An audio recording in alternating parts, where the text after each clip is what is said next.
GMO issues were on the ballot in multiple states in 2014. And by genetic modification, I don't mean creating hybrids. That's been done throughout human history. I'm talking about transgenic genetic modification, directly manipulating and combining the genes of dissimilar organisms, or even mixing the genes of plants and animals to create new chimera, new Frankenstein creations.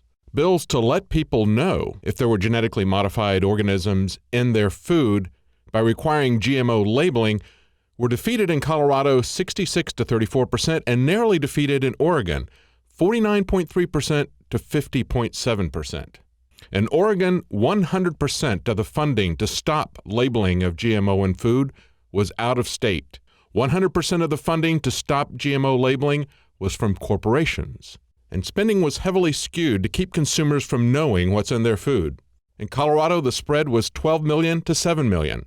In Oregon this year, it was 20 million to 9 million. A year ago in Washington, it was 22 million to 8 million. In California in 2012, it was 45 million to 9 million. Monsanto and Big Agri have spent $100 million in just the last 2 years in just these 4 states to stop the public from knowing what's in their food.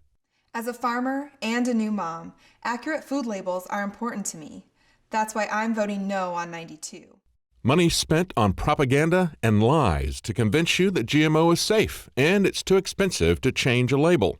If GMO is so great, then why wouldn't they want you to know? And why wouldn't they want to feature it on their label? Look at how effective their propaganda is. The first poll in Oregon was taken in the summer before the massive propaganda campaign. 77% in favor of labeling and only 12% opposed.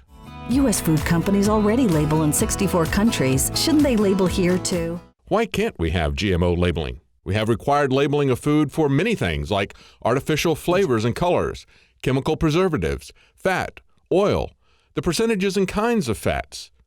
But you can't know if it has GMO. There are a couple of forms of certifications now, but it can be confusing. If we look at the difference between USDA organic certification versus the non-GMO project, non-GMO is cheaper than organic, and some have accused it of blurring the line between organic and non-organic. For example, chicken with the non-GMO project label could still have antibiotics and synthetic hormones. USDA organic would have neither. The non-GMO project would also allow pesticides, as long as they're not GMO pesticides, to be sprayed on the crops. But on the other hand, USDA organic doesn't go back as many levels in the certification to see if there is any genetic modification. Are you confused yet? Wouldn't it be better if we could just stop the direct manipulation and mixing of the genes of plants and animals in order to create these kind of Frankenstein chimera in the first place? But that would require banning the practices of Monsanto. But they have a foothold on the American government and on the political process here. It would require defeating them on the ballot. Is that impossible? No. Although attempts to get GMO labeling at the state and national level has failed, local bans at the county level have been successful. Before this election, there were already several county bans on growing GMO. 2 counties in Oregon, 1 county in Washington, 4 counties and several cities in California were joined by Humboldt County, California, which also passed a ban on Tuesday. We're not mega farms here. Our small family farms and pasture-based dairies have a great advantage in the growing market for organic and non-GMO foods. I don't want to have to tell you that the food I'm raising for you has been cross-pollinated by GMOs. You can help our family farms continue to thrive by voting yes on Measure P. Yes, sirree, on Measure P. And there was a huge anti-GMO victory in Maui County, Hawaii, as part of the 2014 elections. In spite of Monsanto and Dow spending $8 million, which was a new record for ballot measures in Hawaii, they were defeated, and by just 1,000 votes. Monsanto outspent the people of Hawaii 87 to 1, $300 for every vote they got. But they still lost.